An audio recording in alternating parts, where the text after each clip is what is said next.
పేరిట అందరికీ praise lord. బాగున్నారండి అందరూ. యేసుక్రీస్తు వారి శ్రేష్టమైన నామంలో మీ అందరికీ శుభములు కలుగును గాక. ఈరోజు దేవుని వాక్యం 147 కీర్తన 11వ వచనం. తన యందు భయభక్తులు గల వారి యందు, తన కృప కొరకు కనిపెట్టుకుని వారి యందు యెహోవా ఆనందించువాడై ఉన్నాడు. ఆయన యందు భయభక్తులు కలిగి ఎవరైతే జీవిస్తారో, ఆయన కృప కోసం ఎవరైతే ఎదురు చూస్తారో వారందరినీ కూడా దేవుడు దీవిస్తానంటున్నాడు.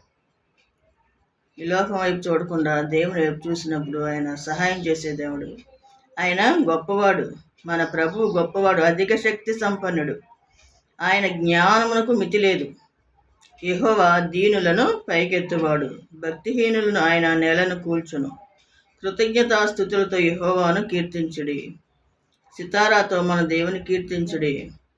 ఆయన ఆకాశంలో మేఘములతో కప్పువాడు, భూమి కొరకు వర్షం సిద్ధపరచువాడు, పర్వతములలో గడ్డి మొలిపించువాడు, పశువులకు అరచుపిల్ల కాకులకు ఆహారం ఇచ్చేవాడు.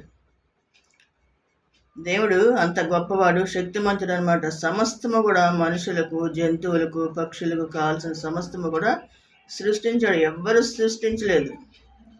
ఆయన అధిక శక్తి సంపన్నుడు, ఆయన జ్ఞానమునకు మితి లేదు. కాబట్టి అలాంటి జీవము గల దేవుని మనం కలిగి ఉన్నాం. కాబట్టి ఆయన్ని స్తుతించాలి, ఆరాధించాలి, గణపరచాలి.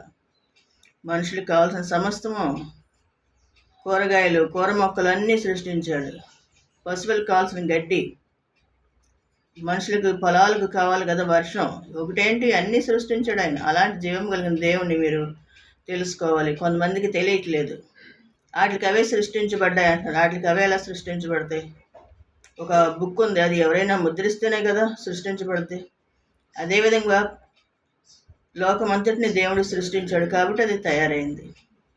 కాబట్టి ఆ జీవము గల దేవుణ్ణి మనం విశ్వసించి నిజమైన దేవుడని నోటితో ఒప్పుకుని ఆయన స్తుతించి ఆరాధించాలి, ఆయన ఘనపరచాలి. దేవునిలో పరిపూర్ణంగా ఉంటే ఆయన సమస్తము కూడా సహాయం చేస్తాడు. ఎల్లప్పుడూ కూడా ఆయన్ని ఘనపరచాలి. దేవునికే మహిమ కలుగును గాక. దేవుని కృప మీ అందరికీ తోడై ఉండును గాక. ఆమేన్.